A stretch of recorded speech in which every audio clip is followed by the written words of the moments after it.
Guys, কিভাবে আমি মোটা ঢ্যাঁড়স থেকে কুমড়ো পটাশ হয়ে যাচ্ছি শুনুন তবে আমার গল্প। আসসালামু আলাইকুম। আমরা খুলনা বিভাগের নড়াইল জেলার মানুষরা মাছের তরকারি রান্না করার জন্য পেঁয়াজ রসুন তেলে ভেজে মশলা হিসেবে ব্যবহার করি। রুই মাছটা আমরা বাসার 3 জন পছন্দ করি, বাকিরা পছন্দ করে না। এই মাছটা আমার খুবই পছন্দের মাছ। তো মাছগুলো ভাজা হয়ে গেলে একটা লাউ পুরাটাই কেটে নিয়ে কষায় না করে তেলে মরিচ হলুদ লবণ ছেড়ে দিয়ে তারপর লাউগুলো দিয়ে নাড়িয়ে নিয়ে একবারে ঝোলের পানি দিয়ে রান্না করি। তারপর লাউ সিদ্ধ হয়ে আসলে মশলাটা দিয়ে নেড়ে তারপর মাছগুলো দিয়ে দেই, আর শেষে ধনিয়া পাতা কুচি করে দেই। এটা আমার ভীষণ ভালো লাগে।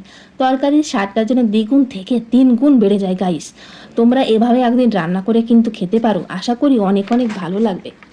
তরকারিটা রান্না হয়ে গেলে আমি ঢেঁড়স ভাজিটা করে ফেললাম। আজকে সব তরকারিটাই আমার ভীষণ ভীষণ পছন্দের হয়েছে। এমনিতেই মোটা ঢেঁড়সের মতো হয়ে যাচ্ছি, আর তারপরে যদি মজার তরকারি দিয়ে ভাত খাই তাহলে তো কথাই নাই, কুমড়ো পটাশ হয়ে যাব। এই যে আমার ছোট্ট বড় গাইসরা, তোমরা যদি ফেসবুক আর টিকটক থেকে দেখো তাহলে অবশ্যই ফলো লাইক করবে আর একটা করে কমেন্ট, আর ইউটিউব থেকে দেখলে অবশ্যই আমাকে সাবস্ক্রাইব করবে কিন্তু।